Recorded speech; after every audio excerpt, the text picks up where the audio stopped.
Hamster Combat net fiyat hesaplama ve ne kadar kazanacağız? Hepsi ve daha fazlası bu videoda. Canlarım, öncelikle hepinize çok teşekkür ediyorum. Bu zamana kadar sabrettiniz, kaç ay çabaladınız, uğraştınız ve bu safhaya kadar geldik. Bu hiç kolay bir şey değil. Bu kadar bir projeye sabretmek hiç kolay bir şey değil. O yüzden sabrını gerçekten tebrik ediyorum. Bu video tüm gerçekleri açıkladığımız, hem iyi hem kötüsüyle bahsettiğimiz, biraz da tepki olan bir video olacak. Ne yazık ki her zaman söylüyordum, maalesef söylediğim çıktı dediğim bir sonuç tablosundayız. Ben dedim ki Hamster total olarak toplamda insanlara 50 dolarla 500 dolar arası verecek dedim. Ve gerçekten de öyle oldu. Yani direkt bütün fiyatı alabilsek çok tatlı olacaktı. Çok, en azından diyecektik ya insanların cebine 200-300 dolar giriyor diyecektik. Ama şöyle bir tabloyla karşılaştık. Airdrop'a geldiğimiz zaman ortada görüyorsunuz benim şu an kaç token aldığımı. Ortalama diyelim ki 3000 token aldım. Bence çok az. Şu Earn Task'ten bildiğiniz yemişler beni. Hiçbir şey vermemişler. Tamam, key'si çok kasmadım. Ama diğerlerinde durumum iyiydi. 3000 vermişler. Ben yorumlarda çok gördüm. Ortalama 2000, 3000, 6000'e kadar çok fazla kişi token almış. Bu bizim total alacağımız 2960 token. Toplamda alacağımız fiyattır. Şimdi net fiyat hesaplaması yapıyoruz. Şu an itibariyle. Yani bu fiyat oynar, 10x yapar, farklı bir şey olur bilemiyoruz ama bizim net şu an hesapladığımız fiyat 2000 token alan minimum 0.07'den hesapladığımızda 140 dolar ediyor. 2000 token ortalama fiyat diyelim, bu sefer de 0.1 diyoruz. O da 200 dolar oluyor. Yani bir sıfır siliyorsunuz. Ortalama fiyat şöyle, kafa karıştırmaya gerek yok. Yüksek, düşük, orta verilemeyeceğim. Ortalama bir fiyat söyleyeceğim. 0.1'den alıyorum. 0.07 ile 0.2'yi bekliyoruz biz ama ortalama 0.1 olur gibi diye tahmin ediyoruz. Şimdi 2000 token alan bir insan, bir sıfır silerek gidiyoruz. 200 dolar totalde alacak. 3000 token alan insan, benim şu an seviyelerimde olan bir insan, ortalama totalde 300 dolar alacak. 5000 6000 olan 500 dolarla 600 dolar arası alacak totalde maksimum. Buna göre hesapladığımızda iyi güzel. Lan diyorsun, canım sıkılmıyor. Tamam ya, emekleri değecek mi diyorsun. Ama şöyle bir engel çıkıyor. Next unlock diyor. Yani bir sonraki kilit kaldırılmada şu kadar vereceğiz diyor. Şöyle kötü bir ihtimal varsa çok can sıkıcı bir durum. Ya biz sadece perşembe günü sizin aldığınız totalin %10'una, ortalama %10'una tekabül eden bir fiyat veriyor bana. Diyor ki işte %12'si falan oluyor galiba. Önümüzdeki perşembe sadece %12'si açık olacak. Biz sadece bu kadarını vereceğiz. Sonrakini planladığımız dönemde vereceğiz derse eğer çok can sıkıcı bir durum.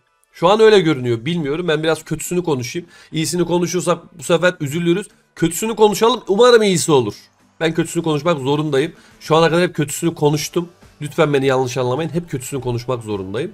Kötüsünü düşünürsek %11, %12'lik bir fiyatı alıyor. Ve bu çok can sıkıcı bir durum. Şimdi ortalama ne yapıyor? Bir sıfır siliyorduk. 347 diyor. 34 dolar falan yapıyor. Baya komik bir rakam yani. Hani ilk açıkladı 34 dolar. Hadi ortalama diyelim, insanlar 25-30 dolar alacak. Hani bu çok komik bir rakam. Böyle olması hiç hoş değil. Yani sen %100 airdrop dağıtıyorsun. %11'ini %12'sini veriyorsun. Bence hoş bir durum değil. Umarım benim dediğim yanlış çıkar. Ama maalesef öyle görünüyor. Görünen tablo.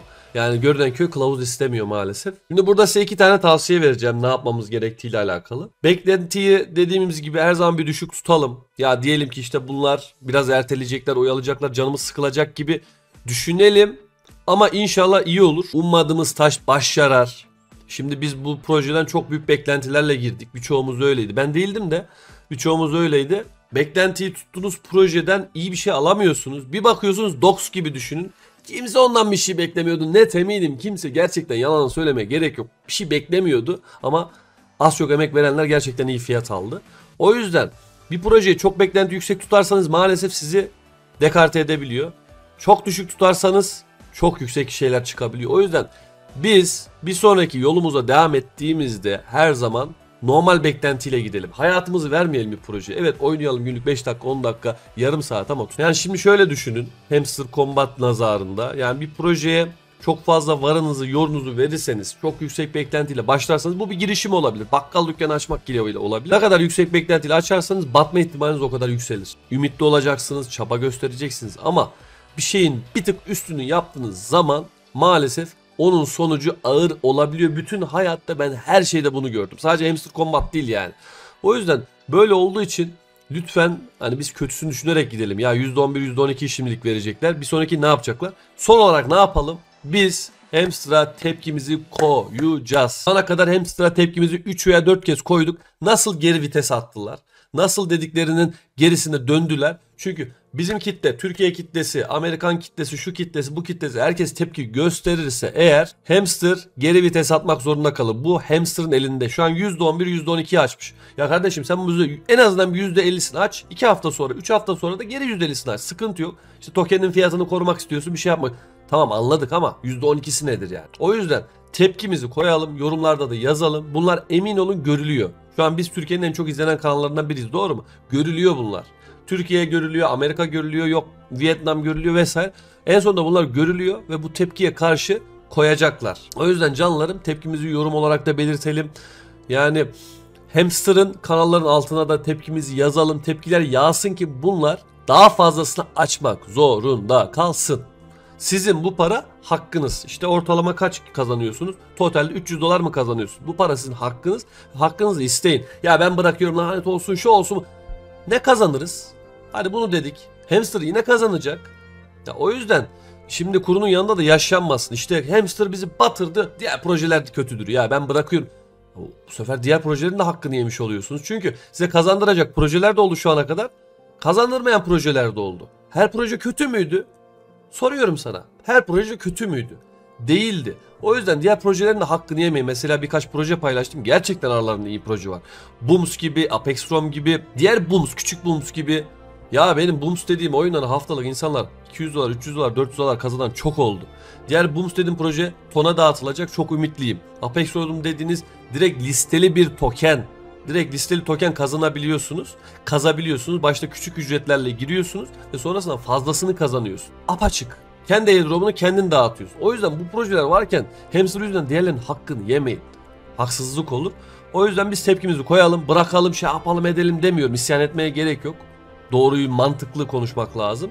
Ben bu projeden bunu bekliyordum açıkçası ve beklediğim oldu. O yüzden itidalli davranalım ve hakkımızı gıdım gıdım mı oluyor, ne şekilde oluyorsa alalım. Onun zaten takibini yapıyor olacağız. İrtibatta kalıyor olacağız. Ve bugün çok önemli bir yayın geliyor. Bunu kaçırmak istemiyorsan aşağıdan abone olup zil bildirimlerini aç. En özel yorumlarını yorumda bekliyorum.